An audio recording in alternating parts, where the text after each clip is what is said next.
नमस्कार, मैं हूं अजय। अगले आधे घंटे में दिन की सभी खबरें। बाराबंकी से खबर, जहां पर शव को ठेले पर लादने को लेकर मजबूर हुए परिजन। एम्बुलेंस नहीं मिली तो पत्नी के शव को ठेले पर रखा। दरियाबाद इलाके के गांव सुरजवापुर का मामला। 2.5 किलोमीटर दूर तक ठेले पर ले जाने को मजबूर हुए परिजन। किसकी लापरवाही थी ये बाराबंकी में? क्यों नहीं मिले एम्बुलेंस, क्यों नहीं मिला, क्यों ठेले पर ले जाना पड़ा शव?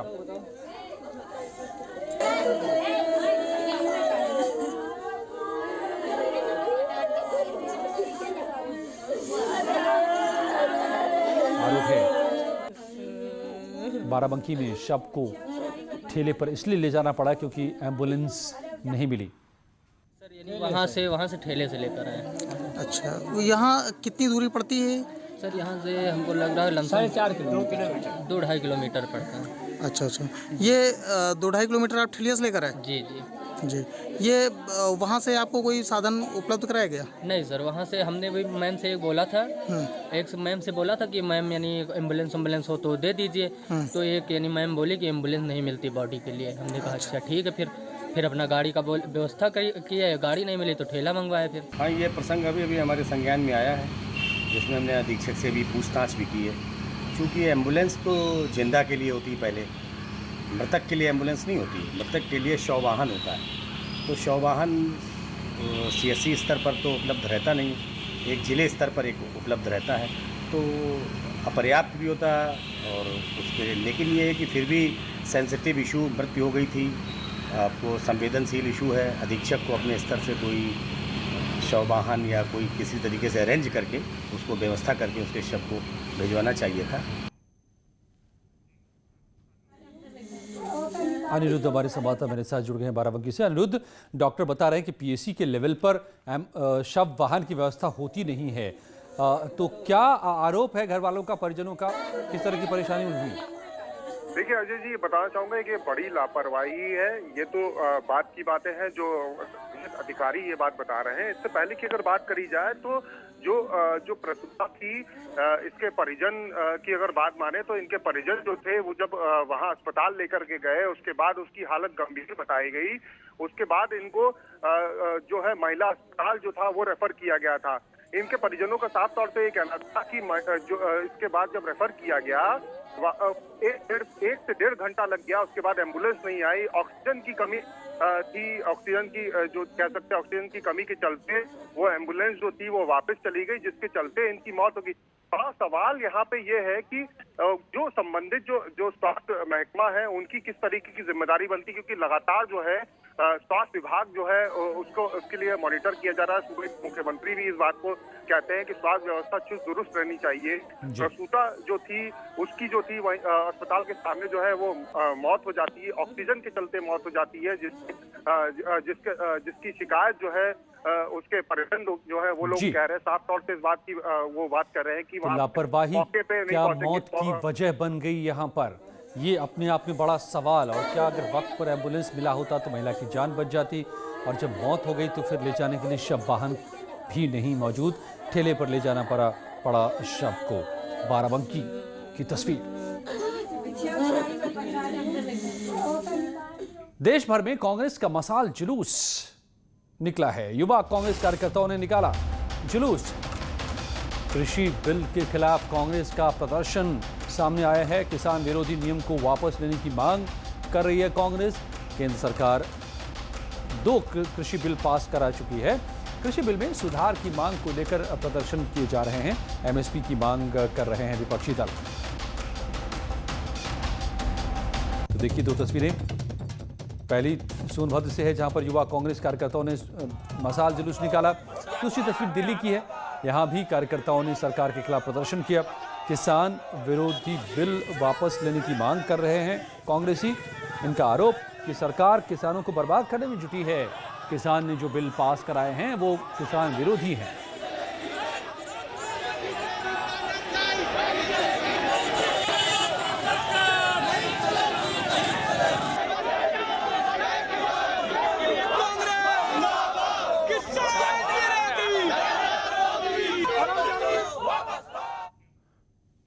तो किसानों की आड़ में कांग्रेस विरोध प्रदर्शन कर रही है।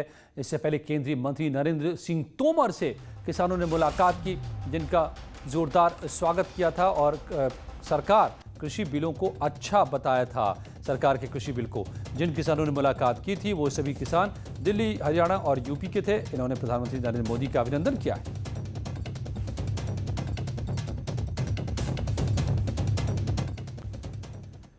और कल भी देश भर में किसान प्रदर्शन करेंगे। कृषि बिलों के विरोध में किसानों का यह प्रदर्शन होगा। देशव्यापी प्रदर्शन की तैयारी में किसान नजर आ रहे हैं। किसानों ने राष्ट्रव्यापी बंदी का भी ऐलान किया है।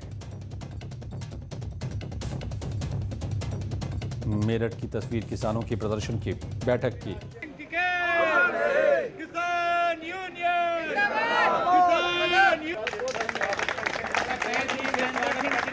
मांगे तो हमारी यहाँ किसान तो हमारा बिल्कुल बर्बाद कर दिया सरकार ने। नुकता दुगनी करा दूंगा, इन्हें तो जमीन में मिला दिया। किसान भुक्का मर रहा है इस वक्त। किसान का ना खाने क्या कपड़ा पहनने का कपड़ा है, ना खाने क्या अन्न है। किसान इतना तक सरकार ने कर लिया, इतना किसी ने नहीं करा। जैसे भारत सरकार कह रही है कि अब जो है किसान अपनी फसल को कहीं भी बेच सकता है। ये तो पहले भी कानून में था कि अपना किसान कहीं भी बेच सकता था, पूरे देश में वो स्वतंत्र था। ये तो बरगलाने वाली बात है किसान को।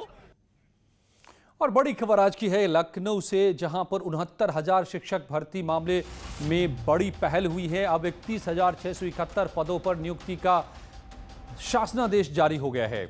नियुक्ति को लेकर सरकार ने अपना ऑर्डर पास कर दिया है। पूरी सूची के आधार पर नियुक्ति का निर्देश दिया गया है। आरक्षण के नियमों का भी इसमें ध्यान रखा जाएगा। बेसिक शिक्षा विभाग को कैविएट भी दाखिल करने के निर्देश दिए गए हैं। मतलब कि अदालत में अगर इस फैसले के सरकार के शासनादेश के खिलाफ कोई जाता है तो सरकार का पक्ष सुने बिना मामला न कोर्ट एक्सेप्ट करे, ये भी कह दिया गया है बेसिक शिक्षा विभाग को कैविएट दाखिल करने के लिए। सरकार की कोशिश जल्द से जल्द इन खाली पदों पर शिक्षकों की भर्ती की। और योगी सरकार में ऑपरेशन बाहुबली जारी है। सरकार माफिया और उनके गुर्गों पर चुन चुन कर कार्रवाई कर रही है। गाजियाबाद में नोएडा पुलिस ने सुंदर भाटी गैंग के गुर्गे की 4 करोड़ की जमीन कुर्क कर ली। हरदोई में शराब माफिया समेत कई गैंगस्टर की 64 लाख की प्रॉपर्टी जब्त कर ली गई। उधर वाराणसी में बाहुबली मुख्तार अंसारी के गुर्गे पर पुलिस ने शिकंजा कसते हुए उसकी 13 लाख की प्रॉपर्टी को सीज कर दिया।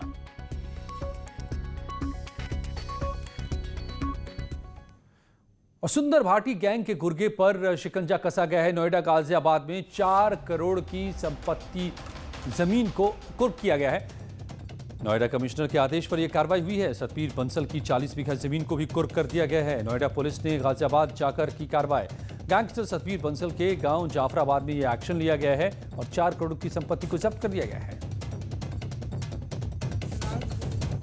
आज दिनांक 24/9/2020 को माननीय न्यायालय पुलिस आयुक्त गौतम बुद्ध नगर के आदेशानुसार अभियुक्त सतवीर बंसल पुत्र किशन लाल निवासी ग्राम घंगौला थाना कासना जनपद गौतम बुद्ध नगर की ग्राम जाफराबाद गनौली में स्थित संपत्ति खतौनी संख्या 435 कुल क्षेत्रफल 0.4216 हेक्टेयर अंतर्गत धारा 14(1) गैंगस्टर एक्ट संबंधित मुकदमा अपराध संख्या 336/19 थाना कासना जनपद गौतम बुद्ध नगर को राज्य हित में कुर्क किया जाता है। आप सभी ग्रामवासियों को हिदायत की जाती है कि इस बोर्ड को तथा इस खेत को किसी प्रकार से खुर्द-बुर्द करने का प्रयास ना करें, नहीं तो आपके विरुद्ध विधिक कार्रवाई अमल में लाई जाएगी। सतवीर बंसल की पूर्व में 5 करोड़ 41 लाख रुपए की प्रॉपर्टी जब्त की जा चुकी है। अब आज करीब 4 करोड़ की प्रॉपर्टी जब्त की जा रही है। और माफिया की 64 लाख की संपत्ति जब्त की गई है। शराब माफिया और कई गैंगस्टर पर यह शिकंजा कसा गया है। बेनीगंज और कोतवाली शहर में यह कार्रवाई हुई है। बेनीगंज के शराब माफिया विकास गुप्ता की संपत्ति को जब्त किया गया है। खाद्यान्न माफिया विजेंद्रनाथ गुप्ता पर भी कार्रवाई हुई है। अपराधी सुनील गुप्ता की संपत्ति को कुर्क किया गया है। हरदोई की यह खबर, बड़ी कार्रवाई यहाँ इसमें अभी तक 2 माफिया, जो एक शराब माफिया है और एक खाद्यान्न माफिया है, उन माफियाओं की संपत्ति चिन्हित करके उनको कुर्क किया गया है। इसमें मैं आपको बता दूं कि थाना बेनीगंज में विकास गुप्ता जो शराब माफिया है, इसकी लगभग 30 लाख की प्रॉपर्टी जिसकी मार्केट वैल्यू 30 लाख है, इसको आज कुर्क किया गया है। और साथ ही कोतवाली शहर में जो एक खाद्यान्न माफिया है जिसका नाम है विजेंदर और इसका साथी जिसका नाम है सुशील, इन दोनों माफियाओं की भी लगभग 34 लाख की प्रॉपर्टी कुर्क की गई है और जिसको मौके पर जाकर हमारी राजस्व की टीम और पुलिस टीम द्वारा जाके कुर्क किया गया है। और वाराणसी से खबर है जहां पर मुख्तार के गुर्गों पर भी आज भी शिकंजा कसा गया। अवैध मछली कारोबारी पर यह कार्रवाई हुई है। गुरुचरण सिंह की प्रॉपर्टी को वाराणसी में सीज कर लिया गया। करीब 13 लाख की यह प्रॉपर्टी बताई जा रही है जिसे सीज किया गया है। तो ऑपरेशन मुठभेड़ के बाद ऑपरेशन माफिया और अब इसके तहत जगह जगह अवैध संपत्तियों को या तो सीज किया जा रहा है या उन्हें जब्त किया जा रहा है, ध्वस्त किया जा रहा है।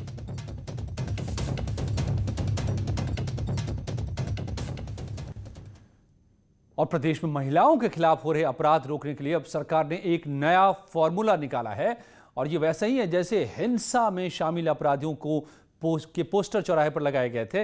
अब शोहदों के पोस्टर शहरों चौराहों पर लगाए जाएंगे।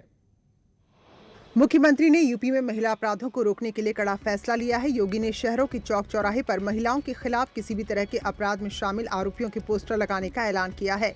CAA की तर्ज पर छेड़छाड़ करने वाले आरोपियों के पोस्टर शहर में लगाए जाएंगे। मिशन दुराचारी के तहत महिला पुलिसकर्मियों को जिम्मेदारी दी जाएगी जो चौक चौराहों पर शोहदों और महिलाओं से अभद्रता करने वालों पर शिकंजा कसेंगी। सही मानती हैं? क्यों सही मानती हैं मैम आप? क्योंकि हम लोगों के लिए अच्छा रहेगा। जी अच्छे ही है, हम ही लोगों के लिए कर रहे हैं तो ये तो अच्छा ही है लड़कियों के लिए। सरकार का ये कदम काफ़ी अच्छा है। जब अपराधियों की पोस्टर लगेंगे तो उनको सामाजिक बदनामी होगी, इस तरह से क्राइम थोड़ा कम होगा लड़कियों के खिलाफ। करप्शन पर जीरो टॉलरेंस की तरह मुख्यमंत्री योगी महिला अपराध पर भी जीरो टॉलरेंस वाली पॉलिसी अपना रहे हैं। लड़कियों का मानना है कि सीएम के फैसले से महिलाओं से छेड़छाड़ के मामलों में कमी आएगी और शोहदों में डर पैदा होगा। साफ है कि अब सीएम योगी के निशाने पर महिलाओं के खिलाफ अपराध करने वाले दुराचारी आ गए हैं। और पोस्टर फॉर्मूले पर अब सियासी एंट्री हो चुकी है। विपक्षी दलों ने आरोप लगाया है कि सरकार महिलाओं की सुरक्षा में नाकाम होने के बाद लोगों का ध्यान भटकाने के लिए नया फॉर्मूला अपना रही है, न कि महिलाओं की सुरक्षा करने का ये कोई नया प्लान है।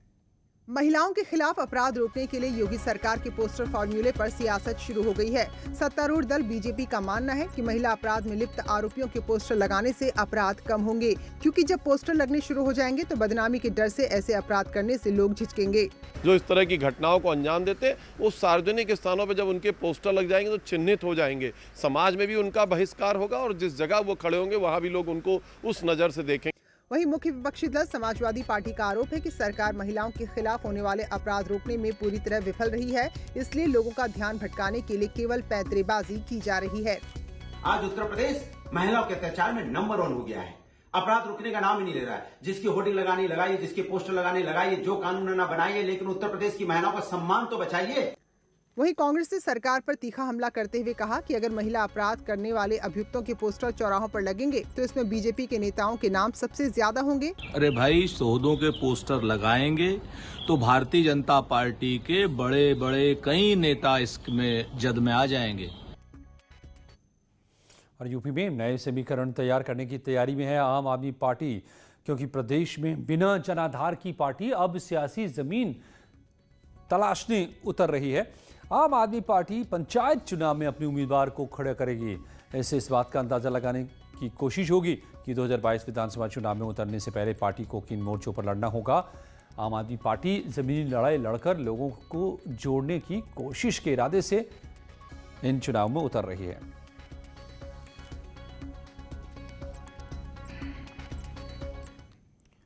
आज ऊर्जा मंत्री श्रीकांत शर्मा नोएडा के दौरे पर थे। उन्होंने बिजली ऑफिस के कामकाज को देखा। श्रीकांत शर्मा ने कई आम लोगों को खुद फोन कर उनसे पूछा कि उन्हें बिजली विभाग से कोई दिक्कत तो नहीं है। श्रीकांत शर्मा ने बताया कि यूपी में बिजली की कमी नहीं होने देंगे और ग्रामीण इलाकों में भी ज़्यादा से ज़्यादा सप्लाई मिल रही है। बिल वगैरह सब कोई दिक्कत तो नहीं है, कोई हरेसमेंट तो नहीं है किसी भी तरह का? Very good. बिल वगैरह टाइम पे मिलता है? आप हमारी सर्विस से सेटिस्फाई हैं? ट्रिपिंग वगैरह तो नहीं होती है? ट्रिपिंग की समस्या तो नहीं है कोई? सरकार 24 घंटे बिजली दे रही है, तो लोगों को भी 24 घंटे बिजली मिले, गांव को भी मिले, शहर को भी मिले, इंडस्ट्री को भी मिले, छोटा व्यवसायी है उसको भी मिले, बड़ा इंडस्ट्रियलिस्ट है उसको भी मिले। तो बिना ट्रिपिंग के लोगों को बिजली मिले, ये हम लोग सुनिश्चित कर रहे हैं। अभी NCR का इलाका है, इसमें ट्रिपिंग ना हो बिल्कुल, उसकी हमारी कोशिश है। अपना जो लाइफलाइन कंज्यूमर है उसको बहुत सस्ती बिजली दे रहे हैं। हमारे यहाँ जो बिजली की कॉस्ट है वो ट्रांसमिशन जो लॉसेज हैं, AT&C लॉसेज वगैरह हैं, वो अगर लगाएं तो 7.5 रुपये की बिजली हम उपभोक्ता तक कॉस्ट आती है। और हमारा जो लाइफलाइन कंज्यूमर है उसको हम पहले 100 यूनिट 3 रुपये में दे रहे हैं। हमारा जो किसान है उसको हम 1 रुपये 25 पैसे प्रति यूनिट के हिसाब से दे रहे हैं। 10,000 करोड़ की सब्सिडी गवर्नमेंट दे रही है। तो प्रयास है कि जो हमारा छोटा कंज्यूमर है, गरीब आदमी है, उसको हम सस्ती बिजली उपलब्ध कराएं। अभी जो ड्राइव चल रहा है हमारा AT&C लॉस 15% से नीचे लाओ, 24 घंटे बिजली पाओ, तो उसमें भी हमने ग्रामीण क्षेत्र को सबसे पहले प्राथमिकता दी है। जब से हमारी सरकार आई है उत्तर प्रदेश में, तब से हमने ग्रामीण क्षेत्र को 52% वृद्धि की है सप्लाई में। तो ग्रामीण क्षेत्र को हम लगातार हमारी प्राथमिकता में है, इंडस्ट्री हमारी प्राथमिकता में है, गांव का गरीब, गांव के लोग हमारी प्राथमिकता में है। तो सबको पर्याप्त बिजली मिले, क्योंकि बिजली पर्याप्त है, सरप्लस हमारे पास बिजली है उत्तर प्रदेश में, बिजली की कोई कमी नहीं है। कुछ ही पलों में लौटते हैं दिन की और बड़ी खबरों के साथ।